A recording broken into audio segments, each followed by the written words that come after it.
Assalamualaikum warahmatullahi wabarakatuh. Saya Nindi Zulaika dengan NIM C1C025514 dari program studi S1 Akuntansi. Di video kali ini saya akan mempresentasikan materi perpajakan yang berjudul Stelsel dalam pemungutan pajak, kendala dalam pemungutan pajak, bentuk perlawanan pajak, pihak yang terkait dalam perpajakan, dan penggolongan pajak. Yang pertama, apa sih itu stelsel dalam pemungutan pajak? Stelsel dalam pemungutan pajak adalah sistem pemungutan yang digunakan untuk melakukan perhitungan besaran pajak yang terutang yang harus dibayar oleh wajib pajak. Stelsel pajak terdiri atas 3 jenis, yaitu stelsel nyata, stelsel anggapan, dan stelsel campuran. Yang pertama, stelsel nyata atau real stelsel adalah suatu sistem pengenaan pajak yang didasarkan pada penghasilan yang sesungguhnya diperoleh oleh wajib pajak dalam 1 tahun bayar pajak. Karena yang digunakan sebagai dasar adalah penghasilan sesungguhnya, maka pajak baru dikenakan akhir tahun. Sistem ini memiliki kelebihan dan kekurangan. Kelebihannya adalah pajak yang ditetapkan sesuai dengan keadaan yang sebenarnya atau realistis. Kekurangannya, pajak baru dapat dipungut setelah tahun berjalan berakhir. Yang kedua, stelsel anggapan atau fictive stelsel adalah suatu sistem pengenaan pajak yang didasarkan pada suatu anggapan yang didasarkan pada undang-undang perpajakan yang bersangkutan. Misalnya, penghasilan 1 tahun dianggap sama dengan penghasilan tahun sebelumnya, sehingga awal tahun pajak sudah dapat ditentukan besarnya pajak terhutang untuk tahun berjalan. Kelebihannya adalah pajak dapat dipungut pada tahun berjalan tanpa menunggu akhir tahun.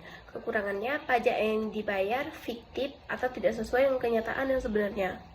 Yang ketiga, stelsel campuran adalah suatu sistem pengenaan pajak yang dimana awal tahun dipungut berdasarkan fiktif stelsel dan akhir tahun ditetapkan dengan real stelsel. Jika real lebih besar dari fiktif, maka keluar SKPKB. Wajib pajak menambahkan jumlah pajak yang akan dibayar. Jika real lebih kecil dari fiktif, maka keluar SKPLB. Dapat dikompensasi atau direstitusi. Contohnya dalam pembayaran PPh.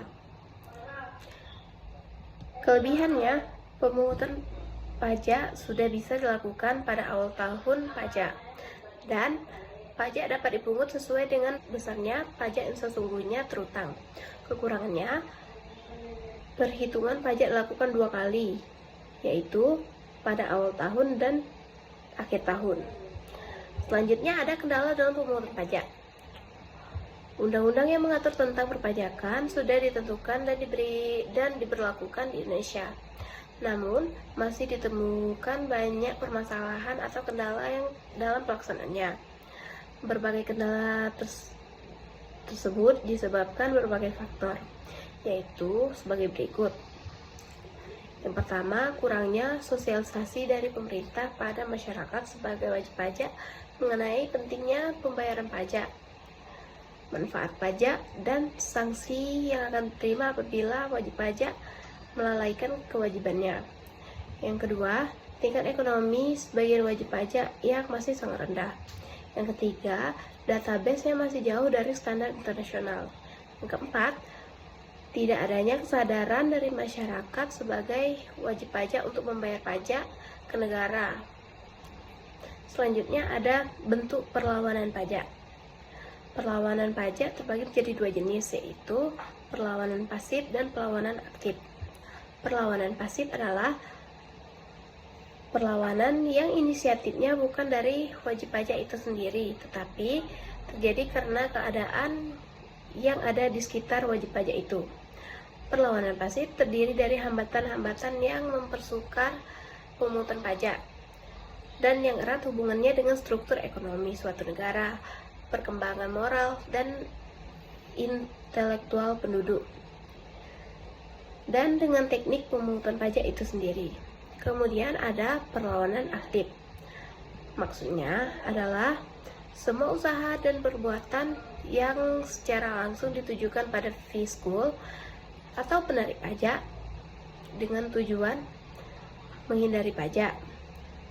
Ada dua jenis perlawanan pajak, yaitu yang pertama, tax avoidance adalah upaya meringankan pajak dengan tidak melawan undang-undang, misalnya dengan mengajukan keringanan pajak. Yang kedua, ada tax evasion adalah upaya untuk meringankan pajak dengan melanggar undang-undang, misalnya melakukan penggelapan pajak.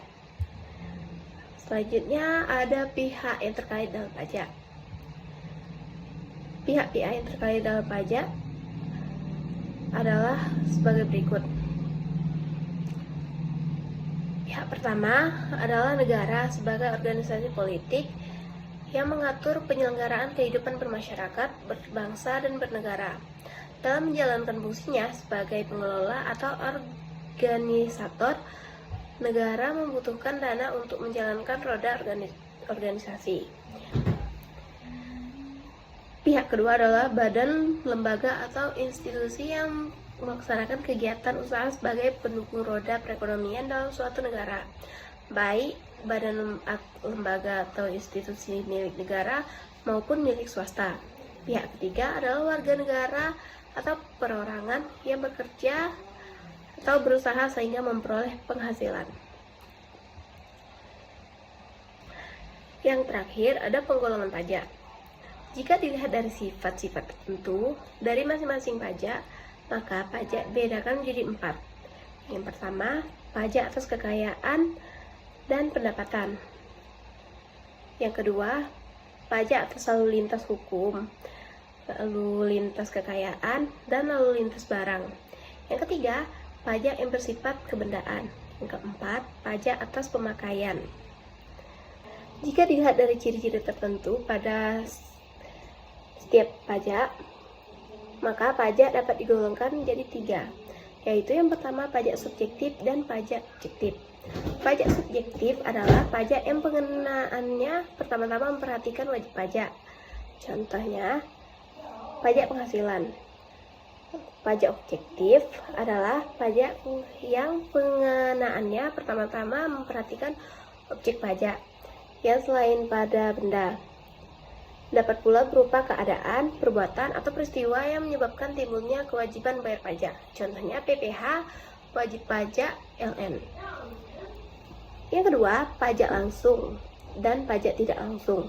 Pajak langsung adalah pajak yang harus dipikul sendiri oleh wajib pajak dan tidak boleh dilimpahkan kepada orang lain. Dikenakan secara berulang-ulang pada waktu tertentu. Misalnya 1 tahun. Contohnya pajak penghasilan. Pajak tidak langsung adalah pajak yang pengenaannya dapat dilimpahkan kepada orang lain. Contohnya PPN dan PPNMB. Yang ketiga, pajak pusat dan pajak daerah. Pajak pusat adalah pajak yang dipungut dan dikelola oleh pemerintah pusat dan hasilnya digunakan untuk membiayai pengeluaran rutin negara untuk melaksanakan pembangunan atau APBN. Contohnya PPh, PPN, PPNMB, PPB, BPHTB, dan BIMATRAI. Lalu pajak daerah. Pajak daerah adalah pajak yang dipungut dan dikelola oleh pemerintah daerah dan hasilnya untuk membiayai pengeluaran atas pembangunan daerah atau APBD. Contohnya PKB, pajak bangsa asing, pajak tontonan, pajak reklaim, dan lain-lain. Jadi, kesimpulannya adalah stelsel dalam pemungutan pajak adalah sistem untuk menentukan besarnya pajak terutang yang terdiri atas stelsel nyata, anggapan, dan campuran. Dengan stelsel nyata paling banyak digunakan karena lebih seimbang antara kepastian dan keadilan. Pemungutan pajak masih menghadapi kendala seperti rendahnya kesadaran wajib pajak, kondisi ekonomi, dan keterbatasan sistem sehingga pemerintah melakukan reformasi untuk meningkatkan kepatuhan dan penerimaan negara. Selain itu, terdapat perlawanan pajak pasif dan aktif, serta sistem perpajakan melibatkan negara, badan usaha, dan warga negara untuk mendukung pembiayaan pembangunan nasional.